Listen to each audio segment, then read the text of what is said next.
Mais qu'est-ce que tu fous ici? Maman est venue changer tes couches. Hein? Ah! Non, je veux pas comme ça. On change tes couches. Je vais te changer, Joe. Arrêtez de vouloir me changer!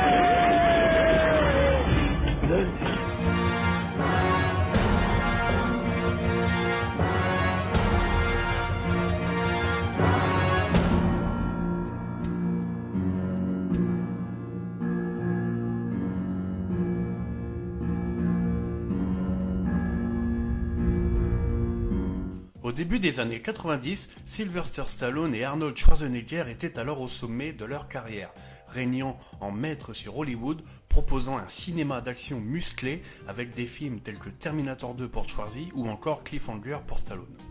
Les deux stars alors en compétition pour savoir qui aurait les plus gros bras à l'écran, les meilleurs abdos, les plus grosses armes ou encore la plus grosse je m'égare là. En 1992, alors qu'il a installé son statut de star de l'action avec la saga Rocky et Rambo, Sylvester Stallone tente sa chance dans la comédie en acceptant de jouer dans Arrête où ma mère va tirer, aux côtés d'Estelle Getty qui jouait sa mère envahissante à l'écran. Ce qu'il ignorait à cette époque, c'est que Arnold Schwarzenegger a fait courir le bruit qu'il était intéressé et qu'il comptait bien obtenir le rôle. En effet, Schwarzenegger avait déjà eu un pied dans la comédie avec les succès de Jumeaux et d'un flic à la maternelle. Évidemment, tout ça n'était que fumisterie. Notre Monsieur Muscle préféré avait alors lu le script et avait tout de suite deviné le navet à des kilomètres. Maman, t'as 10 secondes pour amener ici ton cul du 3e âge.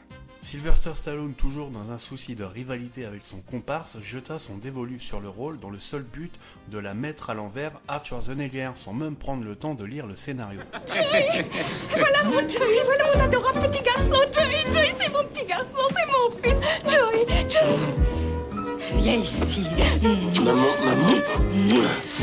Ah, je vois que tu as renoncé à te raser. Mais non, je suis rasé. T'appelles ça être rasé? Je suis rasé, je te jure. Avec une tondeuse à gazon, ma parole. Résultat, le pire film de sa carrière selon Stallone lui-même. Dans un entretien avec le site américain It Cool News, il déclare notamment peut-être l'un des pires films du système solaire en incluant même les productions extraterrestres que l'on n'a jamais vues. Être ou ne pas être.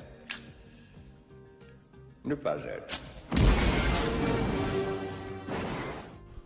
Heureusement depuis, avec le temps de l'eau a coulé sous les ponts, ils sont devenus amis, ont même fait quelques films ensemble et préfèrent rire de cette anecdote. Néanmoins, on se délectera pas de voir une fois de plus notre Rocky en couche-culotte.